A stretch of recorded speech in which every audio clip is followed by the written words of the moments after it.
नमस्कार श्रोता बंधुरा आमार एई गल्पेर आसरे सबाइके स्वागत। सकलेर कुशल कामना करे आजकेर गल्पपाठ शुरू करछि। आज आमी आपनादेर शोनाबो प्रख्यात साहित्यिक सैयद मुस्ताफा सिराजेर लेखा एकटी रोमहर्षक भौतिक गल्प छक्का मियार टमटम। गल्पटी शेष पर्यन्त शोनार जन्य सकलेर काछे अनुरोध रइल। भालो लागले अवश्यई एकटा लाइक करबेन। आपनादेर एकटा लाइक आमाके अनेक अनुप्राणित करबे एई रकमई आरो भालो भालो गल्प आपनादेर सामने पाठ करार। आर आमार चैनेलटिके सबस्क्राइब करते किन्तु भुलबेन ना आर पाशे थाका बेल आइकनटा अवश्यई प्रेस करे राखबेन। इतिमध्ये जे सकल श्रोता बंधु आमार चैनेलटिके सबस्क्राइब करे आमार साहाज्य करछेन, आमार पाशे रयेछेन, तादेर सकलके आमार आन्तरिक धन्यवाद। आपनादेर सहयोगिता और भालोबासा आमार एकान्त काम्य। शुरू करछि आजकेर गल्प। एई मुलुके रात बिरेते बास फेल करले छक्का मियार टमटम छाड़ा आर उपाय छिलो ना। झड़ बृष्टि होक, महाप्रलय होक, रातेर बेला भीमपुर गदाईतलार 10 माइल पिचेर सड़के यदि कष्ट करे एकटु दाड़िये थाका जाय छक्का मियार टमटमेर देखा मिलबेई मिलबे।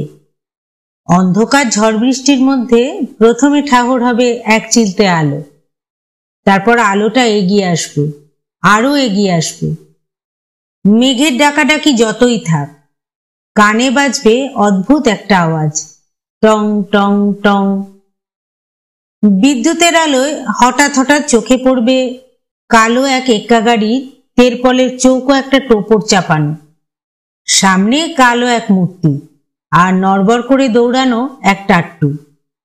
मुखे किछु बलार दरकार नेই। छक्का मियार टमटम सबारই देखा मात्रই থেমে যাবে। एक लाफे पेছনের तेरपलेर चौको टोपरे ढुकলেই निश्चिন্ত। আবার টলতে টলতে চলতে থাকবে ছক্কা মিয়ার টমটম। টমটম কথাটা এসেছে ইংরেজি ট্যান্ডেম থেকে, যে গাড়ির সামনে কয়েকশার ঘোড়া জোতা। किन्तु भीमपुरेर छक्का मियार एक्का गाड़ीर मोटे एकटी घोड़ा, तबुओ आदर करे लोके नाम दिएछिलो टमटम। छक्का मियार चेहराटी किन्तु भारी बदरागी, ढेंगा, ढिंगढिंगे रोगा, एकटू कुजो गरम, लम्बाटे मुखे बाकानो नाकेर तलाय पेल्लाय गोफ, चामड़ार रंग रोद पोड़ा तामाटे, तेमनि तार टाट्टुटाओ যেমন মনি তেমনি ঘোড়া, হাড় জিরজিরে লম্বাটে গড়ন, ঠ্যাং চতুষ্টয় যেন চারখানি কাঠি। মাথাটা দেখে সময় সময় ঠাহর করা কঠিন, এই প্রাণীটি সিংহী না প্রকৃত একটি ঘোড়া। হেসাধ্বনি করলেই পিলে চমকে উঠবে। ভীমপুর বাজারের তাবৎ নেড়ি কুকুর দিশেহারা হয়ে পালিয়ে যায় লেজ গুটিয়ে। आजकल लोके रास्ता चलते बास रिक्शाई पसंद करे। छक्का मियार टमटम चलले हाड़ मांस दला पाकाते थाके बोले केउ आर एखन उठतेও चाय ना। कालेर रेवाज आसले, किन्तु ओई जे बोलेछि रात बिरोते बास फेल करले तखन उपाय। छक्का मिया एटा बोझे एबं दिने तार टमटमेर बाहनटी निये बन जंगल बा झिले चড়িয়ে নিয়ে বেড়ায়। রাতের বেলা ছোট্ট বাজারের চৌরাস্তায় শিরিষ গাছের তলায় ঘাপটি মেরে বসে থাকে। পাশেই তার টমটম রেডি। সেবার পুজোর সময় কলকাতা থেকে ছোট মামার সঙ্গে আসছি। মাঝপথে একখানা ট্রেন দাঁড়িয়ে রইল তো রইলই, আর নড়ার নাম নেই। ব্যাপার কি না, আগে স্টেশনে মালগাড়ি বেলাইন। বেলা গড়িয়ে সন্ধে হলো। তারপর যখন ট্রেনের চাকা গড়ালো ছোট মামা বেজার মুখে বললেন, বড়াতে আবার হতচ্ছাড়া ছক্কা মিয়ার টমটম আছে। বাপ রে বাপ, ওই টমটমে কখনো চাপিনি, তাই কথাটা শুনে আমার কিন্তু বেশ আনন্দই হয়েছিল। আমি বললুম, খুব মজা হবে তাই না ছোট মামা? ছোট মামা দাঁত মুখ খিচিয়ে বললেন, মজা হবে, বুঝবে ঠেলা। ঠেলাটা কিসের আগে ভাগে বুঝলাম না। দেখলাম ছোট মামা ট্রেনের জানলা দিয়ে মুন্ডু বাড়িয়ে বারবার যেন আকাশ দেখছেন। একটু পরে বললেন, খুব ঝড় বৃষ্টি হবে, কার মুখ দেখে যে বেরিয়েছিলাম। বরদা অত করে বললেন, তবুও থাকলুম না। ছ্যা ছ্যা, আমার কি আক্কেল। ভীমপুর স্টেশনে যখন নামলুম তখনও কিন্তু ঝড় বৃষ্টির পাত্তা নেই। রাত 1টা বেজে গেছে, বাজার নিশুতি। চৌমাথায় শিরিষতলায় গিয়ে দেখি ছক্কা মিয়া টমটম দাঁড়িয়ে আছে। বলা কওয়া নেই, দরদস্তুর নেই। ছোট মামা টমটমের পেছন দিকে তেরপল তুলে ঝুঁকে আমাকে ডাক দিলেন, হাঁ করে কি দেখছিস, উঠে আয়, এক্ষুনি একগাদা লোক এসে ভালো জায়গা দখল করে ফেলবে। ভেতরে খড়ের পুরু গাদার ওপর তেরপল পাতা, কেমন একটা বিচ্ছিরি গন্ধ, অন্ধকারও বটে, যেন একটা গুহায় ঢুকেছি। সামনে সরে গিয়ে ছোট মামা পর্দাটা ফাঁক করে রাখলেন। একটু পরে আরো জনা 2 লোক এসে ভেতরে ঢুকে পড়ল। সে এক ঠাসাঠাসি অবস্থা। আর তারপরে আচমকা চিকুর ছেড়ে মেঘ ডাকলো এবং সনসন করে এসে গেল একটা জোরালো হাওয়া। ছোট মামা বললেন, ওই যা বলেছিলুম হলো তাই। ছক্কা মিয়া সামনের আসন থেকে ঘোষণা করল, আরাম করে বসুন বাবু মশায়েরা, এবার তাহলে রওনা দিই। তার ঘোড়াটাও মেঘের সঙ্গে পাল্লা দিয়ে চি চি করে ডাক ছেড়ে যখন পা বাড়ালো, তখন টের পেলাম কেন ছোট মামা বাপস বলে মুখখানারম তুম্ব করে রেখেছিলেন। সত্যিই বাপস, হাড়গোড় মরমরিয়ে ভেঙে যাবার জোগাড়। বাইরে হাওয়ার হইচই আর মেঘের হাঁকডাক যত বাড়ছে, ছক্কা মিয়ার ঘোড়াটাও তত যেন তেজি হয়ে উঠছে। একটু পরে দর বাড়িয়ে বৃষ্টির ফোঁটা তেরপলে যখন পড়তে শুরু করলো, ছোট মামা ফাঁকটুকুও বন্ধ করে দিলেন। আমি তখন অবাক। ছক্কা মিয়া বাইরে বসে চাবুক হাঁকাচ্ছে। রাস্তাটা ঘুরে রেললাইন পেরুলেই দুধারে বিশাল দিগন্ত জোড়া মাঠ। ফাঁকা জায়গার ঝড় বৃষ্টিটায় ছক্কা মিয়াকেও বেশ বেগ পেতে হলো। প্রতি মুহূর্তে মনে হচ্ছিল যেন এই বুঝি উল্টে যায়, এই বুঝি উল্টে রাস্তার ধারে গভীর খালে নাকানি চুপানি খেতে হয়। আমাদের অবস্থা কি দাঁড়াবে সেও ভাববার কথা। কিন্তু আশ্চর্য, টমটম সমান তালে নড়বড়িয়ে টলতে টলতে চলেছে। মাঝে মাঝে ঝড় বৃষ্টির শব্দের ভেতর শোনা যাচ্ছে অদ্ভুত একটা শব্দ, টং টং টংলং টংলং। কখনো ছক্কা মিয়ার টাট্টু ঘোড়া বিকট চি চি করে চেঁচিয়ে উঠছে। তারিফ করে আমার পেছন থেকে এক সওয়ারি বলে উঠলেন, পক্ষীরাজের বাচ্চা। এতক্ষণে তেরপলের টোপর থেকে ফুটো দিয়ে জল চোয়ানো শুরু হলো। সওয়ারিরা নড়ে চড়ে বসার চেষ্টা করছিলেন, কিন্তু সরবে কোথায়? বেহদ্দ ভিজে সপসপে হয়ে যাচ্ছিল একেবারে জামা কাপড়। একসময় ছোট মামা হঠাৎ বাজখাই চেঁচিয়ে বললেন, আহ, হচ্ছে কি মশাই, আমার ওপর পড়ছেন কেন? আপনার ওপর আমি পড়লুম না আপনি আমার ওপর পড়লেন? কি বাজে কথা বলছেন? আমার ঠান্ডা করে দিয়ে আবার তক্ক। আপনি মানুষ না বরফ? আমি বরফ, আপনিই তো বরফ। ইস, কি ঠান্ডা, হাড় অবধি জমে গেল, দেখছেন না? আমার পিছনে যে সওয়ারি ছিল সে চাপা খিকখিক করে হেসে আমার কানের ওপর এসে বলল, ঝগড়া বেঁধে গেছে, বরাবর যায়, বুঝলেন তো বসাই? ছক্কা মিয়ার টমটমের এই নিয়ম। কথাগুলো বলে সে আবার খিকখিক করে হাসল। এমন বিদঘুটের হাসি আমি আগে কখনো শুনিনি। কিন্তু ওর শ্বাস প্রশ্বাসও যেন বরফের মতো হিম। আমি বললুম, ইস, একটু সরে বসুন না, বড্ড ঠান্ডা লাগছে যে। লোকটা ভারী অদ্ভুত। সে ওই বিদঘুটে খিকখিক করে হাসতে হাসতে আবারও আমাকে ঠেসে ধরল। আমি চেঁচিয়ে উঠলাম, ছোট মামা, ছোট মামা। কিন্তু ছোট মামার কোনো সাড়া পেলাম না। উপরের ভেতরটা ঘন অন্ধকার। ফের ডাকলো মামি, ছোট মামা কোথায় তুমি? লোকটা সেই খিকখিক হাসির মধ্যেই আমাকে বলল, আর ছোট মামা বড় মামা, মামারা এখন রাস্তায় পড়ে কুস্তি করছে। হতভম্ব হয়ে হাত বাড়িয়ে ছোট মামাকে খুঁজলাম। সুটকেসটা হাতে ঠেকলো, কিন্তু সত্যি ছোট মামা নেই। তারপর পেছন দিকে চোখ পড়ল। ওদিককার পর্দাটা যেন ফার্দাফাই, বৃষ্টির ছাট এসে ঢুকছে। আমি প্রচন্ড চেঁচিয়ে বললাম, ছক্কা মিয়া, ছক্কা মিয়া, গাড়ি থামাও, গাড়ি থামাও। পেছনের সবারই ফের সেই বিদঘুটে হাসি হেসে উঠল। এবার আমি সামনের পর্দা সরিয়ে ছক্কা মিয়ার ভেজা জামাটা খামচে ধরলুম। গাড়ি থামাও, গাড়ি থামাও বলছি। এতক্ষণে যেন ছক্কা মিয়া আমার কথা শুনতে পেল।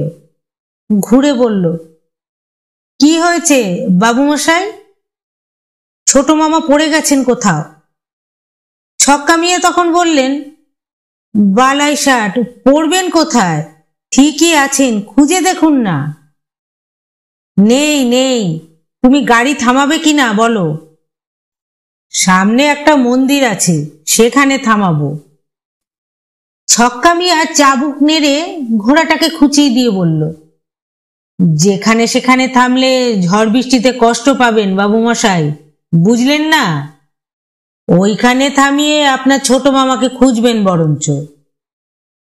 মন্দিরের আটচালার সামনে গাড়ি দাঁড়ানোর সঙ্গে সঙ্গেই আমি ছক্কা মিয়ার পাশ দিয়ে লাফ মারলুম। তারপর আটচালায় ঢুকলুম। বুদ্ধি করে ছোট মামা সুটকেস আর আমার কিট ব্যাগটাও দুহাতে নিয়েছিল।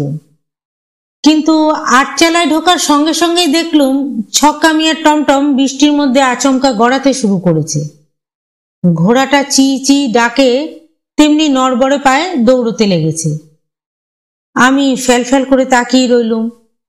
মুখে কথাটি পর্যন্ত ফুটল না। ভারী অদ্ভুত লোক তো এই ছক্কা মিয়া। ঝড়টা তখন প্রায় কমে এসেছে, কিন্তু বৃষ্টি সমানে পড়ে চলেছে। নির্ঝর আটচালায় দাঁড়িয়ে আছে আমি একা। প্যান্ট শার্ট ভিজে চকচক করছে, প্রায় কেঁদে ফেলার মতো অবস্থা আমার। কিছুক্ষণ পরে বিদ্যুতের আলোয় দেখি কে যেন আসছে। আমি চেঁচিয়ে উঠলুম, কে কে ওখানে? ছোট মামা সাড়া এলো, অন্তু নাকি রে? আমি কাঁদো কাঁদো গলায় বললুম, হ্যাঁ। তোমার কি হয়েছিল ছোট মামা? ছোট মামা আটচালায় ঢুকে বললেন, কি হবে আবার, যা হবার তাই হয়েছিল। তবে বেটাকে এবার জব্দ করে এসেছি, আর কখনো ছক্কা মিয়ার টমটমে ভুলেও চড়তে আসবে না। ছোট মামা আমার কাছে সুটকেসটা দেখে খুশি হয়ে বললেন, জানতুম তুই ঠিক নেমে পড়ে আমার জন্য অপেক্ষা করবি কোথাও। ছোট মামা হাসলেন, কিন্তু লোকটা কোথায় রইল? ওকে তুই লোক বলছিস এখনো? ওটা কি লোক নাকি? আমি বললুম, তবে কে? বুঝলি নে, ওর ঘাড়ে একটা চন্দ্রবিন্দু বসিয়ে দে, তাহলেই বুঝবি। যাগে, এখন রাত বিরতে ও নিয়ে আলোচনা করতে নেই। ব্যাপারটা কি জানিস অন্তু? রাত বিরেতে এমন দু একজন সবারই ছক্কা মিয়া টমটমে উঠে বসে পড়বেই। তারপর কি করবে জানিস? অন্ধকারে ঘাড় মটকানোর তাল করবে। যেই টের পেয়েছি আমার পেছনের লোকটার মতলব কি, অমনি ওকে ঠেলে ফেলবার চেষ্টা করেছি, কিন্তু বেটা পড়বার সময় ऐसा টান মেরেছে যে আমি ওর সঙ্গে তেরপলে ফাঁক দিয়ে নিচে পড়ে গেলাম। তারপর তারপর ছোট মামা? তারপর আর কি, ঝড় বৃষ্টির মধ্যে রাস্তায় কুম্ফু জুডো যা সব এতদিন কষ্ট করে শিখেছিলুম চালিয়ে গেলুম।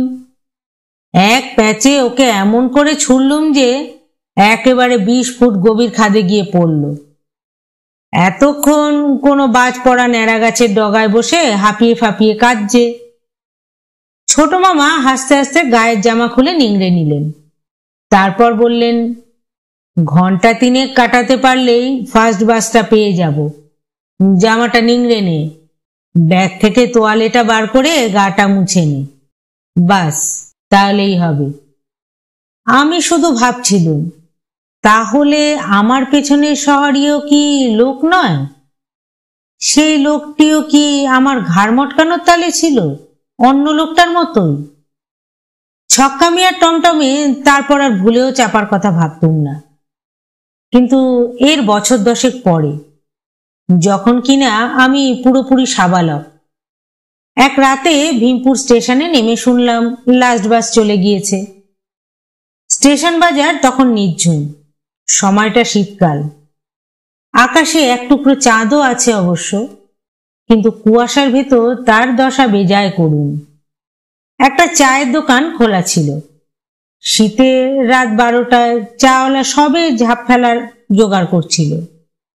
আমাকে দেখে তার বুঝি দয়া হলো, 1 কাপ চা খাইয়ে দিল। শেষে আমায় বলল, বাবু মশাই তাহলে যাবেন কিসে গদাইতলায়? আমি বললুম, কিসে আর যাব, বরং দেখি যদি ওয়েটিং রুমে রাতটা কাটানো যায়। চাওয়ালা মুচকি হেসে বলল, ছক্কা মিয়ার টমটমেও যেতে পারেন। ছক্কা মিয়ার টমটমের কথা আমি ভুলেই গিয়েছিলাম। সেবার ঝড় বৃষ্টি ছিল, আর ছোট মামাও বড় গল্পের মানুষ ছিলেন। সেসব ভুলে আমি তখন হনহন করে চৌমাথার দিকে এগিয়ে চললুম। গিয়ে দেখি শিরিষতলায় আগুন জ্বেলে বসে আছে সেই আদি অকৃত্রিম ছক্কা মিয়া। পাশেই তার টমটম তৈরি, ঘোড়াটা স্থির হয়ে দাঁড়িয়ে আছে। শীত থেকে বাঁচাতে তার পিঠে এক টুকরো চটের জামা। আমি বললুম, গদাইতলা যাবে নাকি ছক্কা মিয়া? ছক্কা মিয়া ইশারায় টমটমে চড়তে বলল। আজ আর অন্য কোনো সওয়ারি এলো না দেখে বেশ আশ্বস্ত হলাম। টমটম তেমনি নড়বড় করতে করতে চলতে শুরু করলো। ঘোড়াটাও বিকট চিই ডাক তুলতে ভুলল না। অবিকল সব আগের মতোই আছে, এমনকি ছক্কা মিয়ার পেল্লায় গোফটারও ভোল বদলায়নি। আর সেই অদ্ভুত ঘন্টার শব্দ, টংলং টংলং টংলং। কনকনে ঠান্ডা হাওয়া তেরপোলের ঘেরাটোপের ছেদা দিয়ে আঙুল ঢুকিয়ে উত্তপ্ত করছিল। জড়সড় হয়ে কোনা ঘেঁষে বসে রইলুম। সামনের মোটা ছেদা দিয়ে বাইরের কুয়াশা মাখা জ্যোৎস্নার ঝিম ধরা মাঠ ঘাট সব চোখে পড়ছিল। গাছগুলো যেন আগা 5 তলা কুয়াশার আলোয়ান চাপিয়ে আছে, আর মাথায় পড়েছে কুয়াশার টুপি। টুকরো চাঁদখানা ছেঁড়া ঘুড়ির মতো একটা ন্যাড়া তাল গাছের ঘাড়ে আটকে গেছে, আমি স্পষ্টই দেখতে পাচ্ছিলাম। মাইলটাক চলার পর রাস্তার ধার থেকে কে যেন বাজখাই হাঁক ছাড়ল, রোখো রোখো। অমনি টমটমটা থেমে গেল। ঘোড়াটাও স্বাভাবিকভাবে সামনের ঠ্যাং দুটো তুলে একখানা চিহি ডাক ছাড়ল। তারপর ছক্কা মিয়ার গলা শুনলাম, দারোগা বাবু নাকি? সেলাম সেলাম। মুখ বাড়িয়ে দেখি বিশাল এক ওভারকোট পরা মূর্তি সাইকেল নিয়ে দাঁড়িয়ে আছেন কোনো এক দারোগা বাবু। বললেন, রোসো রোসো, সাইকেলখানা আগে তুলি। তারপর যখন সেই তেরপোলের মধ্যে ঢুকলেন, মনে হলো যেন ভূমিকম্প হচ্ছে। ঢুকেই আমাকে টের পেয়ে চমকানো গলায় বলে উঠলেন, কে? আমি বললুম, আমি। আমি আমি কি মানুষের নাম হয় নাকি? এই বলে দারোগাবাবু টর্চ জেলে সন্দিগ্ধ দৃষ্টিতে আমাকে দেখে নিলেন। নাম ধাম বলতেই হলো, পুলিশের লোক বলে কথা। সব শুনে উনি বললেন, আমি আপনাদের গদাইতলা থানার চার্জে, কিন্তু আপনাকে কখনো দেখিনি। বেগতিক দেখে বললুম, কলকাতায় আছি বহুকাল, তাই দেখেননি। তা আপনার নামটা জানতে পারি স্যার? বঙ্কুবিহারী রায়। আসামি ধরতে বেরিয়েছিলেন বুঝি? ওকে খুশি করার জন্যই বললাম। বঙ্কু দারোগা জলদ গম্ভীর স্বরে বললেন, বেটা এক দাগি বেগুন চোর, ভীষণ ভোগাচ্ছে। আজ একটা বেগুন খেতে 2জন সেপাই নিয়ে উৎ পেতেছিল, তারা খেয়ে শটান একটা তাল গাছের ডগায় উঠে গেল। তাকে আর নামাতে পারলুম না। তখন সেপাই দুজনকে তাল গাছের গোড়ায় বসিয়ে রেখে এলুম। আস্তে আস্তে হঠাৎ দেখি সাইকেলের বেয়াদপি। দাগি বেগুন চোরটা এই শীতকালে সারা রাত তাল গাছের ডগায় বসে আছে, কিন্তু তার জন্যে নয়। হতভাগা সেপাই দুজনের কথা ভেবে আমার বেশ উদ্বেগ হচ্ছিল। মুখ দিয়েই বেরিয়ে গেল। আহা! আমাকে ফের টর্চ জেলে সন্দিগ্ধ নজরে দেখে বঙ্কু দারোগা বললেন, আপনি মশাই এই মরা বওয়া গাড়িতে এত রাতে চাপলেন যে? আপনি জানেন আজকাল সওয়ারি জোটে না বলে ছক্কা মিয়া মরা বয়ে নিয়ে যায় গঙ্গার ঘাটে। বলেন কি? তাহলে তো ভয়ের কথা। অবাক হয়ে বললুম, সত্যি ভয়ের কথা। আগে জানলে। কথা কেড়ে বঙ্কু দারোগা বললেন, হয়তো জেনে শুনেই চেপেছেন, কিছুই বলা যায় না। আমি তখন বললাম, এ কথা কেন বলছেন? আরে বলছি আপনার চেহারা দেখে। এমন শুটকো রোগা চিমসে বাসি মরার মতো লোক সচরাচর দেখা যায় নাকি না? এবার আমার খুব রাগ হলো। আমি বললাম, কি বলতে চান আপনি? রাত বিরেতে আজকাল ছক্কা মিয়ার টমটমে কে জ্যান্ত কে মরা বোঝা যায় না মশাই। তখন আমি বঙ্কুবাবুর দিকে হাত বাড়িয়ে দিয়ে বললুম, এই আমার হাত, পরীক্ষা করে দেখে নিতে পারেন আমি মরা না জ্যান্ত। বঙ্কু দারোগা আমার হাত সরিয়ে দিলেন সজোরে।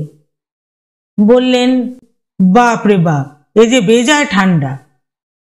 আমি তখন বললাম, ঠান্ডা হবে না? শীতের রাতে মাঠের মধ্যে হাত কি গরম থাকবে? আরে না মশাই, এমন রাতে বিস্তর সেদেল চোরের হাত পাকড়েছি, তাদের হাত তো এরকম ঠান্ডা ছিল না। আমার তখন প্রচন্ডই রাগ হলো। আমি বললাম, কি আমায় সিদেল চোর বললেন? বঙ্কু দারোগা তখন আবার বললেন, সিদেল চোরের ভূতও হতে পারেন, কিছুই বলা যায় না। তখন আহা বলা শুনেই সন্দেহ জেগেছিল আমার। আমার আর সহ্য হলো না, খাপ্পা হয়ে চেঁচালুম, পুলিশ হন আর যাই হন, আপনাকে আমি সাবধান করে দিচ্ছি মশাই। দারোগা বাবু ফের মুখের ওপর টর্চ জেলে বললেন, বড্ড এগিয়ে এসেছেন, সরে বসুন, সরে বসুন বলছি। মুখের ওপর টর্চের আলো কারই বা সহ্য হয়? আমারও ওই রকমই অসহ্য লাগছিল। তাই আমি বললাম, টর্চ নেবান। এই বলে সজোরে টর্চটাকে ধাক্কা মারলুম। টর্চটা নিভে গেল ঠিকই, কিন্তু কোথায় যে ছিটকে পড়ল বুঝতে পারলুম না। কিন্তু এটাই বোধহয় ভুল হলো। বঙ্কু দারোগা বিকট গলায় ভূত ভূত বলে চিৎকার করতে আরম্ভ করলেন। তারপর আমাকে মারলেন এক ধাক্কা। সেই জরাজীর্ণ তেরপালের একপাশে আমি কাত হয়ে পড়লুম। তেরপলটা ফরফর করে ছিঁড়ে গেল এবং টাল সামলাতে না পেরে গড়িয়ে নিচে পড়ে গেলুম আমি। কানের পাশ দিয়ে চাকা গড়িয়ে গেল প্রচন্ড বেগে। পলকের জন্য দেখলুম কুয়াশা ভরা নীলচে জ্যোৎস্নায় কালো টমটম দূরে সরে যাচ্ছে। অদ্ভুত ভেসে আসছে সেই আওয়াজ, টংলং টংলং। ভাগ্যিস রাস্তা মেরামতের জন্য লোকেরা রাস্তার কিনারায় বালির গাদা রেখেছিল, তাই বিশেষ আঘাত পেলুম না। সামনে একটা বাড়ি দেখা যাচ্ছিল। সে বাড়ির থেকে লোকেরা লণ্ঠন লাঠি সোটা নিয়ে বেরিয়ে এলো। তখন তাদেরকে ঘটনাটা আগাগোড়াই বললাম আমি। সব শুনে তারা আমার দিকে হাঁ করে তাকিয়ে রইল। একজন বলে উঠল, বাবু, ছক্কা মিয়ার টমটম পেলেন কোথায়? কাল ভীমপুরের কাছে একটা ট্রাকের ধাক্কায় ছক্কা মিয়া তার ঘোড়াটা তো মারা পড়েছে। ভাগ্যিস টমটমে একটা মরা ছিল শুধু। সঙ্গের লোকেরা বাসে চেপে গঙ্গার ঘাটে গিয়েছিল, কিন্তু অবাক কাণ্ড দেখুন, মরাটা একেবারে আস্ত ছিল। তুলে নিয়ে গিয়ে ভালোই ভালোই চিতে তুলতে পেরেছে। বঙ্কু দারোগার ওপর সব রাগ সঙ্গে সঙ্গে ঘুচে গেল আমার। বরং উনি আমাকে বাঁচিয়ে দিয়েছেন দেখা যাচ্ছে, কিন্তু নিজের ভাগ্যে কি ঘটলো কে জানে। আহা বেচারা! সমস্ত ঘটনা শুনলাম পরদিন। বঙ্কুবাবু তখন হসপিটালে। লোকে বলছে আসামি ধরতে গিয়ে সাইকেল থেকে পড়ে কোমরের হাড় ভেঙেছে। সাইকেলও অক্ষত নেই, কিন্তু আসল ব্যাপারটা তো আমি জানি। তবে যাই হোক, আমার ওপর যেটুকু ভাড়া গেছে তার জন্য দায়ী স্টেশন বাজারে সে ধরিবার চাওয়ালা। কেমন হেসে বলেছিল, ছক্কা মিয়া টমটমেও যেতে পারেন। সব জেনে শুনেও কি অদ্ভুত রকম রসিকতা। অবশ্য এমনও হতে পারে, সে হয়তো বলেছিল ছক্কা মিয়া টমটমেও যেতে পারতেন, আমি হয়তো ভুল শুনেছিলাম। গল্পটি এখানেই শেষ হলো। আশা করি ভালো লেগেছে আপনাদের। ভালো লাগলে অবশ্যই একটা লাইক করবেন আর আমার চ্যানেলটিকে সাবস্ক্রাইব করে আমার পাশে থাকবেন। আবার আসবো আমি এইরকমই আরেকটি গল্প নিয়ে। ধন্যবাদ।